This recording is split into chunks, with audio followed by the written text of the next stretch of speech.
똑같이 이렇게 얘기할 수 있을 것 같아요. 부모가 자식에 대해서 모든 걸 다 사랑이라는 이름으로 다 허용해도 되는지. 그쵸? 어느 순간은 아이를 불행하게 만들거나 망가뜨리는 것도 있잖아요. 그러니까 항상 그 부작용, 반작용에 대해서도 우리가 이제 고민을 해봐야 되거든요. 그 선을 정하기가 참 어렵지만 그 선을 고민하면서 조금씩 조금씩 배워가는 게 사실은 우리가 살아가는 인생의 중요한 지혜라고 생각해요. 근데 우리가 의사로서 그러한 지점, 어느 순간부터는 치료의 효과보다는 환자의 정체성과 행복을 망가뜨리는 의료 행위들의 그 지점이 존재한다는 거 우리가 모두 다 알고 있어요. 그런데 우리가 게으르기 시작하면 그걸 생각하지 않아요. 그리고 우리가 하는 의료 행위가 모두 다 환자에게 선이 될 거라고 얘기를 해요. 그런데 막상 병원에 가보면 그렇지 않은, 또 그렇지 않다라고 고백했던 수많은 환자와 그 가족들이 있어요. 그 사례들은 우리가 얼마든지 확인할 수 있죠. 그럼에도 불구하고 우리는 복잡한 고민을 하기 싫기 때문에 내가 하는 모든 행위는 내가 선한 의도로 열정을 가지고 있기 때문에 선한 결과가 이어질 거라고 자기 착각을 해요. 그걸 우리는 다른 말로 기만이라 그래요. 기만.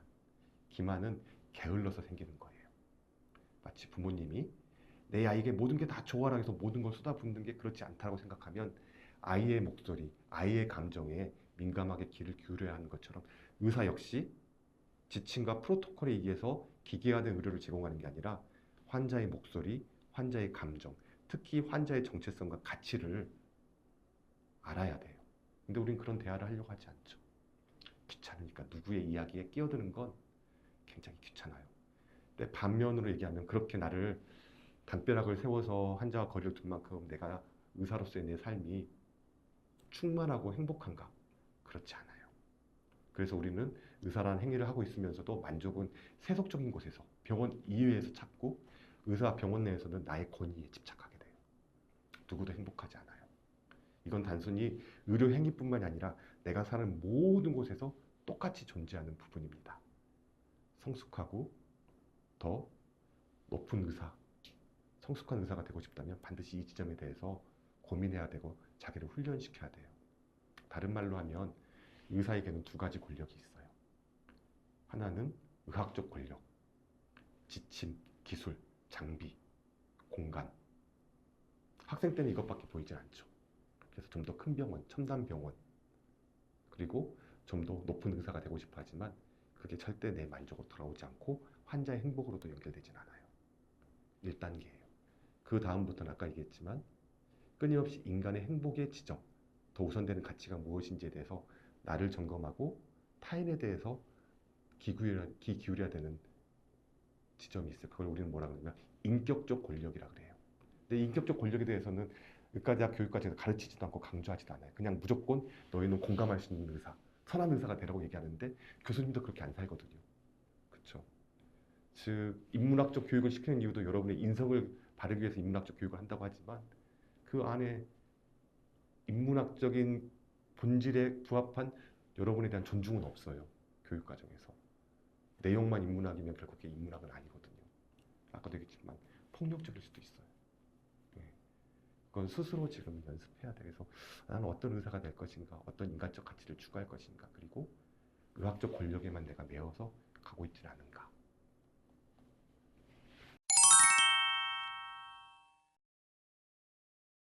이건 자존감에 대한 문제예요. 자존감.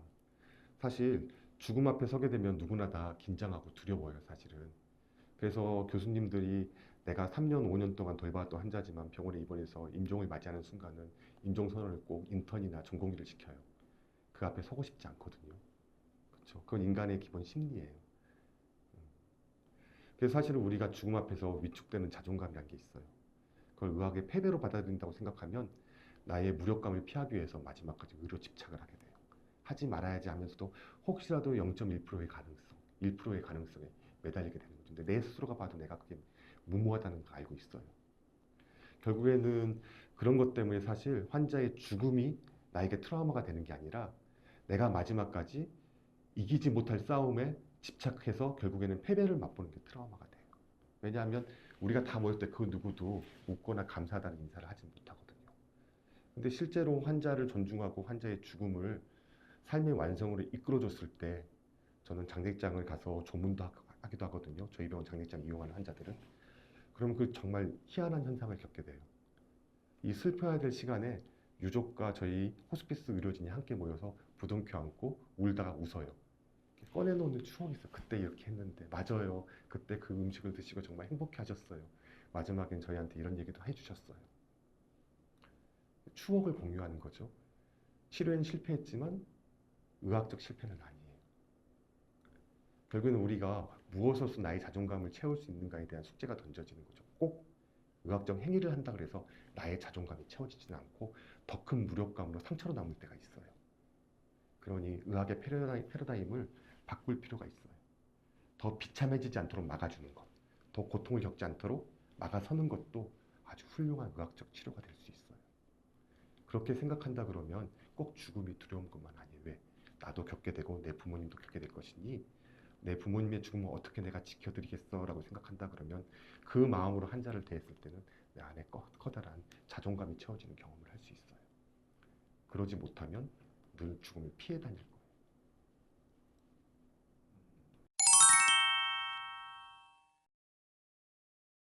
죽음을 다룬다는 거 아까도 얘기했지만 내 자존감과 결부가 되어 있기 때문에 어떤 학생이 선택해야 되는지에 대한 건 없지만 이 호스피스를 하면서 무엇을 해야 되는지에 대한 얘기는 해드릴 수 있어요. 나의 자존감을 건강하게 늘 채우는 거예요. 안 그러면 환자를 내 수단으로 쓰게 돼요. 환자가 내 자존감이 되려고 하면은 환자는 내 수단이 되어야 돼요.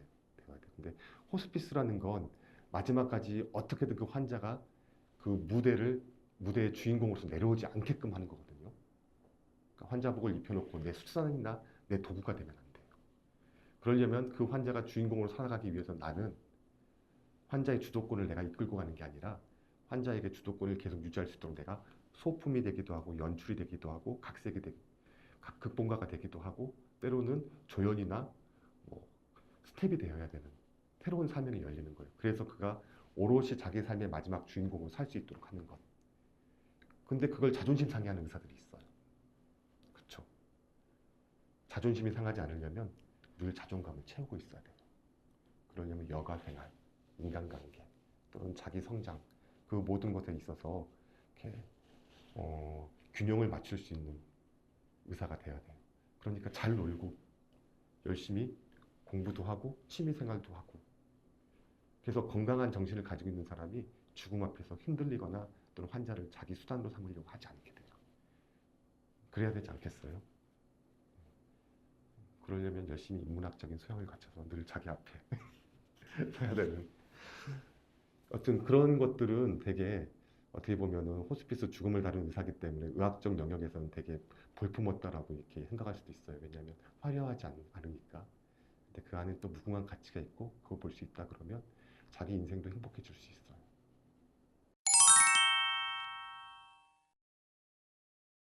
죽음이라는 거는 하나의 의학적 사건이라고 우리가 받아들이지만 치료의 실패라고 생각하고 질병의 결과, 악화의 결과라고 생각하지만 곰곰이에게 보면은 나와 우리 부모님이 닥칠 미래이기도 하거든요.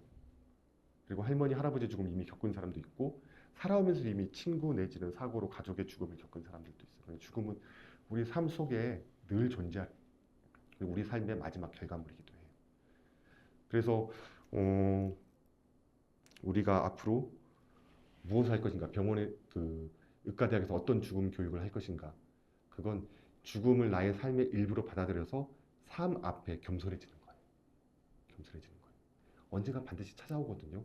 봄, 여름, 가을, 겨울처럼. 그렇다 그러면 죽음을 떠올렸을 때 얻을 수 있는 긍정적인 게 있어요. 지금의 삶에 무엇에 집중할 것인가? 내 삶의 방향은 어디로 가야 될 것인가? 나는 무엇에 행복할 수 있는가?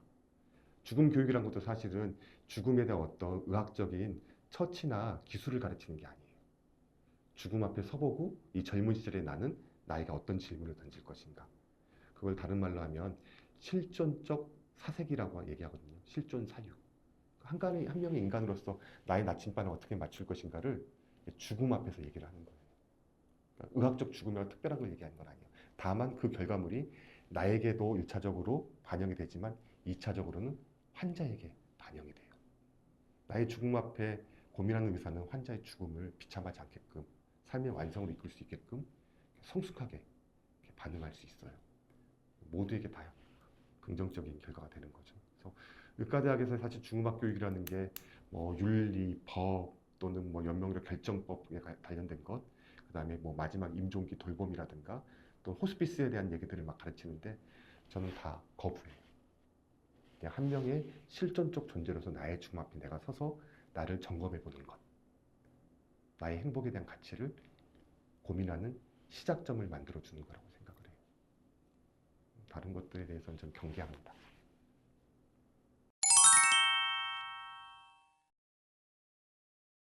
아까 얘기한 대로 병원에서 그렇게 살다가 갑자기 이렇게 공황장애처럼 숨이 막히기 시작했어요. 그때가 39살이었거든요. 39살. 그러니까 왜냐하면 저 역시 학교 다닐 때부터 문과적 소양이 컸어요. 근데 사실 이제 성적이 나오면 다 의대를 가야 된다 그러니까 의대 진학을 했는데 정말 힘들었어요. 암기가 안 됐거든. 암기가. 처음으로 아 내가 정말 피라미드 구조에서 바닥이구나 해서 자존감을 철저히 잃어버린 시기가 왔어요. 그럼에도 불구하고 바득바득 졸업을 해서 의사 면허를 따자마자 도피를 했어요. 어디로 도피했냐면 병원 수료를 택하지 않고 공중보건 의사로 지원해가지고 신안군 흑산도로 들어갔어요. 중국에서 닭이 울면 그 소리가 들린다는 흑산도로 들어갔어요. 그래서 섬에서 살았는데 거기에서 다양한 걸 보게 된 거예요. 다양한 삶의 가치를.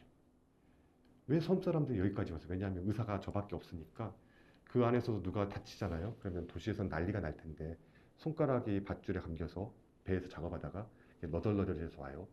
그러면은 어떻게든 난리가 날 텐데 그냥 잘라달라 그래요. 귀찮다고. 사람이 죽으면은 난리가 날 텐데도 불구하고 아 하늘에서 불러갔나 보다라고 이렇게 그들 나름대로의 문화가 있어요. 문화가. 헬기 이송을 해서 한 자리 이송시킨 적도 뭐 십수번 있어요. 헬기도 진짜 많이 탔어요. 어, 여러 가지 경험들을 하면서 곰곰이 생각했던 게 문화가 다르면 행복의 척도도 삶의 가치도 다르다는 걸 느꼈어요. 과연 모든 가능성에 노출된 도시가 더 행복한가요? 도시에 들어와 봤더니 나에게 조그만 가능성이라도 공정하게 제공되지 않으면 너무 분노하고 너무 또 이렇게 힘들어하는 거예요. 다 주머니에 넣을 수도 없는데도 불구하고 모든 가능성이 나한테 확보되어야만 되는 강박이 존재하죠. 차라리 그게 물리적으로 거리상 제한됐던 섬 지역에서 더 행복했던 것도 있어요. 노을을 바라보면서 감격하고 서로 먹을 것들 생선을 나누고 마을 잔치가 존재하고 어느 이상에 대해서는 자연의 운명으로 받아들이는 어떤 문화. 행복의 가치가 무엇인가를 생각했죠. 그러면서 사실 40살에 일종의 슬럼프가 왔을 때 가감하게 병원을 그만두고 6개월간 아무것도 하지 않고 쉬었어요. 그때 했던 거라고는 사회인 야구를 좋아해서 열심히 야구를 하고 그 다음에 책을 읽고 처음으로 여러분들도 그런지 모르지만 개인이 책을 보면은 죄책감이 들어서 사서 책꽂이에 꽂아놓긴 해요. 그렇지 읽지는 않아요. 그 책이 이제 뭐 거의 막 몇십 권씩 쌓여 있으니까 늘 마음에 부담이 있지. 근데 처음으로 그걸 이제 하나씩 꺼내서 읽기 시작해서 하루 종일 카페에서 읽기 시작하면서 아 이대로 갔다가는 행복하지 않을 수 있겠다라고 생각해서 그 이듬해에 대학원 박사과정을 들어갔는데 인문사회의학 박사과정을 들어갔어요. 남들이 하지 않는. 그러면서 똑같이 틀에 박힌 판박이처럼 살아갈 뻔했는데 저라는 사람의 아주 독특한 개성을 획득하게 된 거죠. 임상의사이면서도 죽음에 대한 공부를 하고 책을 쓰고 인문학 강의를 하는 의사가 된 거예요. 그러기 전까지는 같은 선상에서 연봉으로 척도가 매겨지는 의사였는데 내 후배가 나보다 성과가 많이 나서 나보다 10,000원이나 더 많은 연봉을 받게 되면 잠을 못 잤어요.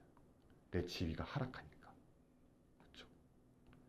근데 그러지 않아요. 누구하고 비교해도 비교할 수 있는 기준이 없는 독특한 사람이 되는 거. 그때부터 마음이 편해졌어요. 연봉이 중요하지 않고. 몰라 이걸 이렇게 저의 주관적인 경험이기 때문에 여러분에게 똑같은 삶을 살아가고 강제할 수 없지만 그러나 한 번쯤 생각해 볼 필요가 있겠어요. 왜냐하면 최소한 그 비교당하는 그 지옥에서는 벗어날 수 있었어요. 그리고 제 나름대로 삶의 저만의 정체성을 이제는 조금씩 만들어갈 수 있는 숙제 하나가 풀린 것 같아요. 여러분에게도 반드시 그럴 시기가 와요. 그걸 억지로 억압하고 이겨 넣어서 그 좁은 달걀 안에서 날개를 부러뜨려 접어서 억지로 머물려고 하지 않았으면 좋겠어요. 고민이 올 때는 한 번 정도는 용기를 내서 껍질을 깨고 나왔으면 좋겠어요.